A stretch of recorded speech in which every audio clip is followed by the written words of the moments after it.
जैसे अभी मैंने परसों कथा सुनाई, केशव काश्मीरी जी के ऊपर भगवान की कृपा तो हुई ही, उनके गुरुदेव की कृपा हुई।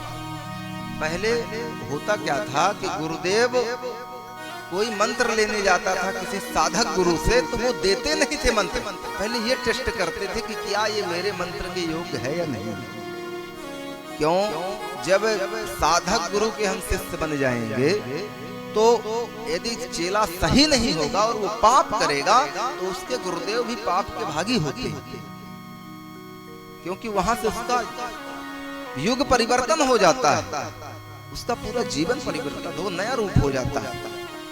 तो पहले जो गुरुदेव होते थे वो पूरी तरह से ठोंक बजा लेते थे कि ये मेरे मंत्र के योग्य है कि नहीं। केशव काश्मीरी जी के पास गया थे, बोला गुरुदेव मुझे मंत्र दे दो गिरिराज जी की तलहटी में। तो उन्होंने कहा कि जाओ पहले तुम गिरिराज बाबा का परिक्रमा लेके आओ। 21 किलोमीटर की परिक्रमा किया, दर्शन नहीं हुए। कहा बताओ क्या तुमको मेरी गोद में कुछ दिख रहा है? कहा सरकार आपके चरण से केवल मुझे आपके चरण नख ही दिखाई दे रहे हैं और कुछ नहीं दिख रहा। बोले फिर से परिक्रमा ले आओ। तो 12 वर्ष की परिक्रमा एक बार करी, फिर गुरुदेव की आज्ञा से दूसरी बार फिर से 12 वर्ष की करी। फिर पूछा कि क्या मेरी गोद में कुछ दिख रहा? बोले नहीं। फिर तीसरी बार बोले फिर जाओ। अब कितने वर्ष की हो गई? 36 वर्ष की परिक्रमा, एक मंत्र लेने के लिए।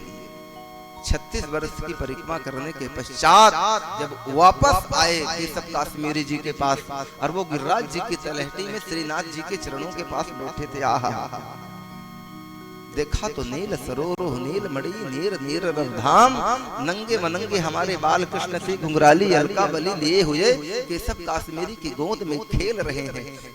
पूछा शिष्य से क्या मेरी गोद में कुछ दिख रहा? बोले हाँ नाथ, मुझे तो यशोदा का लाला आपकी गोद में दिख रहा है। बोले बस हो गया, तू मंत्र ले लिया,